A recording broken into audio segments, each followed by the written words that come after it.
Yeah.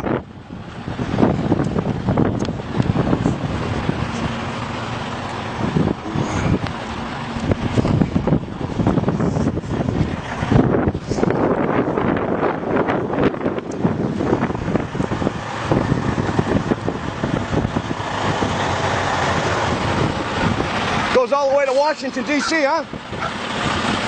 Goes all the way to Washington, D.C. Yeah, you Homeland Security? Yeah. How far have you taken this? Down to, how far have you actually ran a load?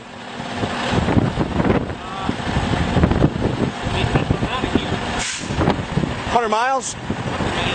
Up to Maine? No shit. How many miles do you think that is?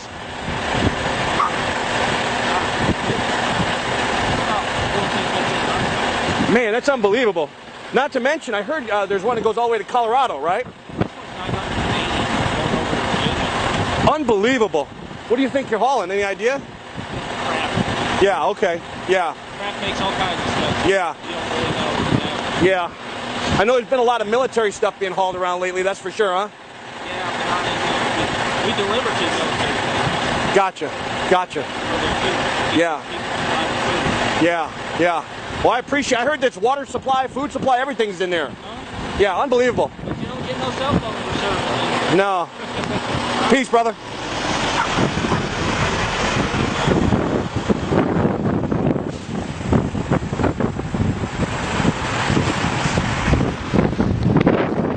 I mean, basically, you got an underground roadway system here that runs all the way to Maine, to Washington, D.C., to Colorado. It's fully stocked. It runs completely underground. And you can see they've been hauling tons of military equipment. You know, they're stocking all these bases. Now, the other thing is the railroad system here is also very strategic. They're bringing in boxcar loads and they're dump shipping here, and they can really deliver to all these locations, which these locations go all the way to Area 51. These locations go all the way to Washington, D.C. There's access underneath the White House to this location, okay? So this is a strategic location, which is really the new command center for the Illuminati and the United States government. Well, forget the United States government. This is a headquarters for the Illuminati. This is where they'll ship most of their supplies. If they go underground, they can stay underground for quite some time.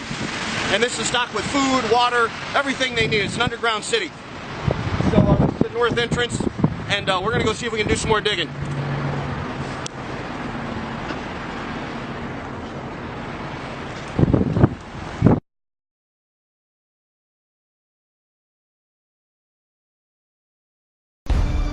Well, it would seem some very strange happenings are going on. First, I remind you to go back in history and remember Donald Rumsfeld's comment the day before the attack of 9/11, where he said that the Pentagon had lost $2.3 trillion, and then just fortunately, then the Pentagon was destroyed the next day on 9/11, 2001. So I believe a lot of that money went to go to spending for certain operations for the CIA, FEMA, Homeland Security, and a lot of that was building underground military complex.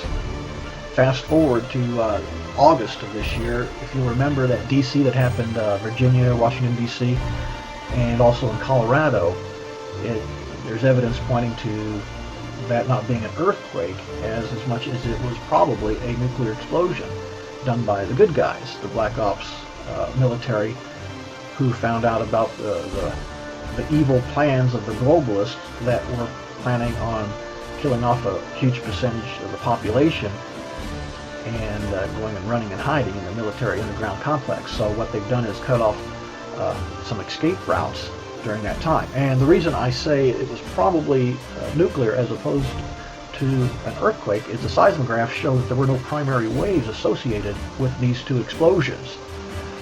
And they were very shallow, and also in an area that doesn't receive many earthquakes. Now, the latest report that I'm getting is long about September 20th, 21st, 22nd of this year, there were at least 13 very powerful underground explosions rocking the United States Midwest, and they registered as small shallow earthquakes with the USGS. Many of the underground high explosive detonations registered as 2.6 magnitude earthquakes. So what they're saying is the U.S. military is sealing off the tunnels so that the globalists and the U.S. ghost government, i.e. the Federal Reserve bankers, FEMA, the DHS, CIA, they can't run and hide from what they're predicting to occur here long about September 27th, give or take a day or two of this year, here just real soon. Officers in the U.S. military didn't seem to be aware of Obama and the globalists' plan converging on Denver for a DEFCON 1 meeting, meaning nuclear war imminent. A cocked pistol drill email was sent to the U.S. Air Force Office of Special Investigations on September 21st of 2011 to alert them to a planned false flag nuclear detonation on U.S. soil somewhere in the American Midwest. The U.S. Air Force Office of Special Investigations were the ones who raided the Citadel gun and safe store in Las Vegas on August 21st to recover stolen nuclear warhead detonators. They were the ones who intercepted the transfer of improvised nuclear warheads by the CIA in the tunnels that connected the deep underground military bases on August 23, 2011. The impoverished nuclear bombs, the W-54 style warheads, they were being transferred via those tunnels to Washington, D.C. and New York City when they detonated during a firefight between U.S. military personnel and the criminal CIA, DHS, FEMA operatives. It would appear that the U.S. military had a deadline to meet and has already damaged, destroyed, or sealed at least 13 underground tunnels or bases, and perhaps their incentive was the fact that Obama, his shadow government, and the globalists had made plans to save their own hides while leaving the rest of us to fend for ourselves. Perhaps they investigated and confirmed that another false flag nuclear detonation was imminent and acted accordingly to prevent it. The following video details the contents of a Department of Defense document entitled Internment and Resettlement Operations, also known as FM 3-39.40. The document is 325 pages long and it is signed by Joyce E. Morrow, Administrative Assistant to the Secretary of the Army. It was created in 2010, however, has just been recently leaked to the public via the internet and can now be downloaded from multiple sources. In the description below, you'll find a download link for the document. I strongly encourage you to download it yourself and to verify everything that's being said here. The document outlines military procedures for internment and resettlement of civilians, and it describes the layout and the administration of these internment camps. It clearly states on page 38 that it applies within U.S. territory, and it specifically addresses the detainment of U.S. citizens, as is indicated by the identification procedures for new prisoners on page 146, which states that social security numbers are to be recorded alongside their photograph and fingerprints.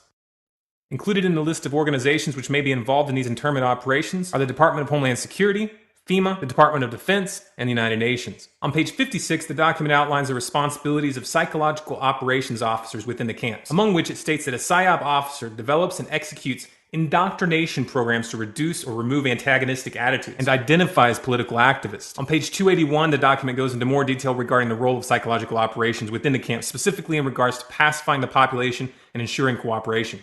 On page 238, it gives the conditions for the use of deadly force in such camps. Among the justifications for lethal force, it includes to terminate an active escape attempt. That point right there should make it clear that these camps are not benevolent disaster relief type facilities. On page 244, the document calls for the use of snipers during riots to, quote, scan a crowd and identify agitators and riot leaders for apprehension and fire lethal rounds if warranted.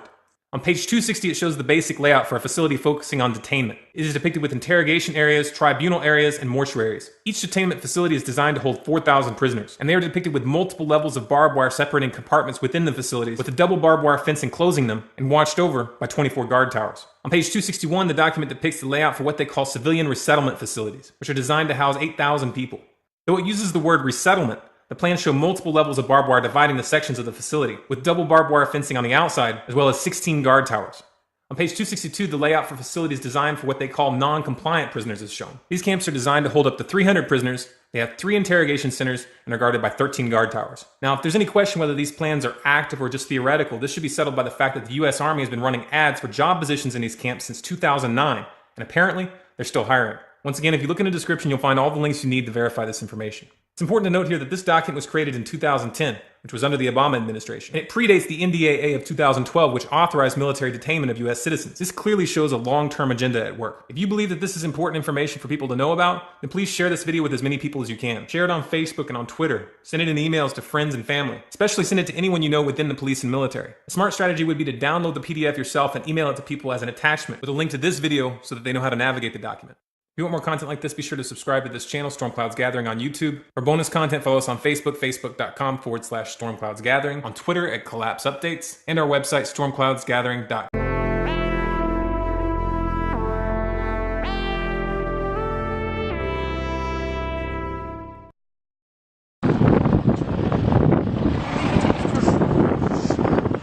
Yeah.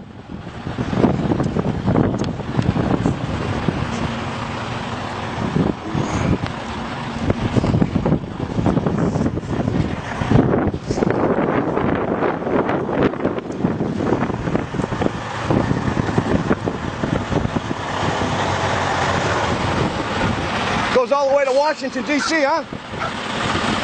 Goes all the way to Washington, D.C. Yeah, you Homeland Security? Yeah. How far have you taken this? Down to, how far have you actually ran a load? Out of here.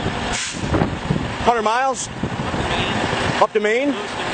No shit. How many miles do you think that is?